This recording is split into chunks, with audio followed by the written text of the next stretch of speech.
We live in a very complex communication world in the European Union.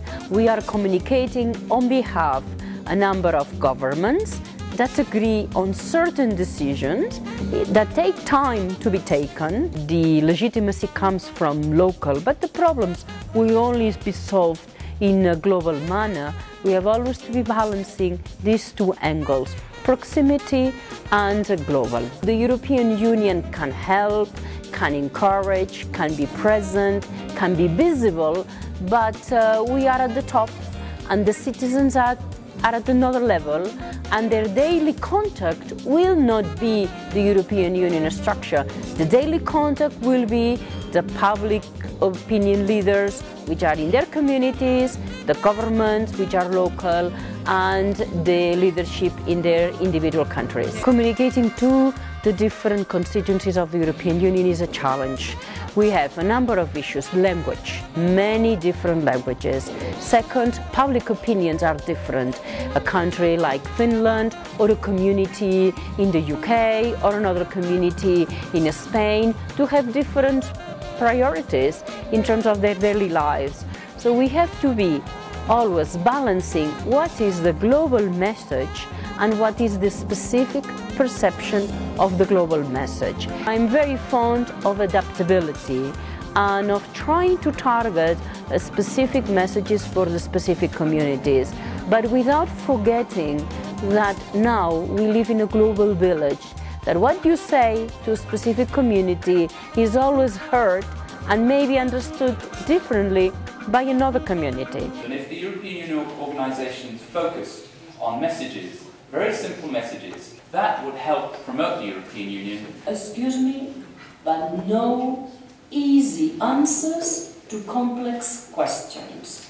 And sometimes not even to the easy questions. We are demanding a clear message to a complex situation which entails national sovereign decisions that are of member states, that can only be put together after a long process of exchange of views.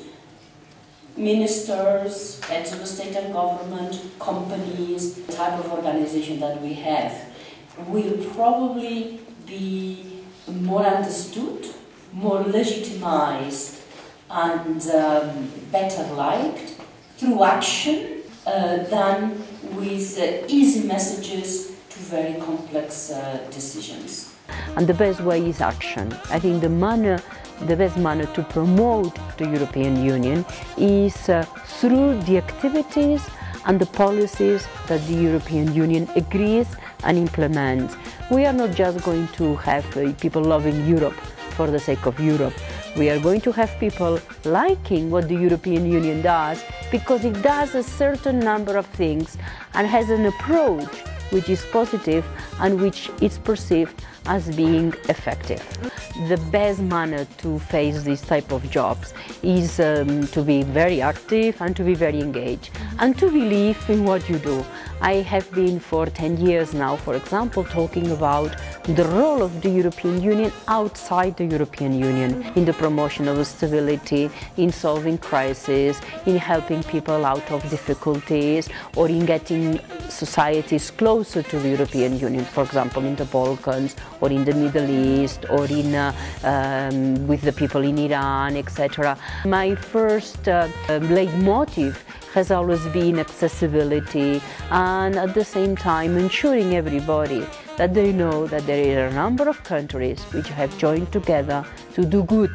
I think one of the biggest benefits of the last years in terms of the process of stabilization and in particular development of the countries nearby the European Union has been enlargement. We now see economic progress in many countries which would be more difficult than it is if those countries would have a state outside. I only see progress in the Balkan countries, for example, getting closer to the European Union. I only see progress in having tighter links between the EU and Russia, the EU and the Ukraine, the EU and even Belarus. Europe cannot stay as it is, a closed club, a close group of countries. It has to be open. What we have to aim is to ensure that we can open and we can get closer to, in particularly, the people.